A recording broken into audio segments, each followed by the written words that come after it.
Hey folks, welcome back. In this video we're going to go over 3 worked examples to show you how to do problems involving gravitational potential energy.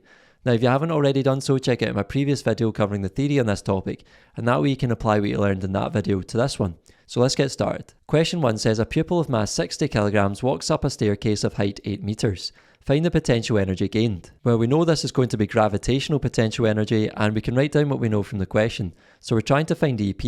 We know the mass m is 60 kilograms. The gravitational field strength G on Earth is 9.8 newtons per kilogram from the datasheet, and the height h is 8 meters. So writing down our equation for gravitational potential energy, we have EP equals mgh. Substituting in the numbers gives us 60 times 9.8 times 8, and if you put that into your calculator you should get an answer of 4.7 times 10 to the 3 joules. Question 2 says a box is raised to a height of 1.6 meters. The potential energy gained is 96 joules. Calculate the mass of the box. Well, writing down what we know from the question, we're trying to find the mass m. We know the gravitational potential energy EP is 96 joules. The gravitational field strength G on Earth is 9.8 newtons per kilogram from the datasheet, and the height h is 1.6 meters.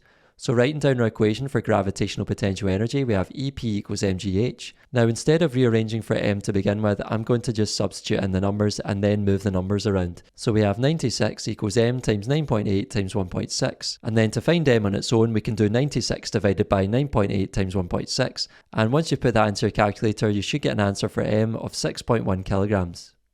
Lastly, question 3 says an Xbox controller of mass 200 grams is thrown out a bedroom window by a furious teen who has just lost a game of FIFA. When the controller reaches the ground, it has lost 10 joules of energy. Find the height of the window. Well, here we're trying to find the height h. We know that gravitational potential energy EP is 10 joules. The mass m is 200 grams for the controller, which we need to convert to kilograms, so that's the same as 0.2 kilograms. And then the gravitational field strength G on Earth is 9.8 newtons per kilogram from the datasheet.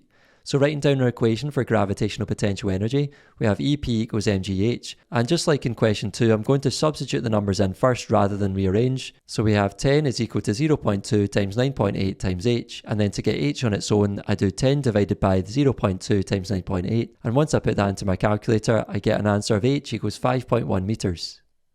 That's all for this video folks, thanks for watching. If you made it to the end, I really appreciate it. Make sure to give the video a thumbs up, subscribe to the channel, and I'll see you in the next one. Take care.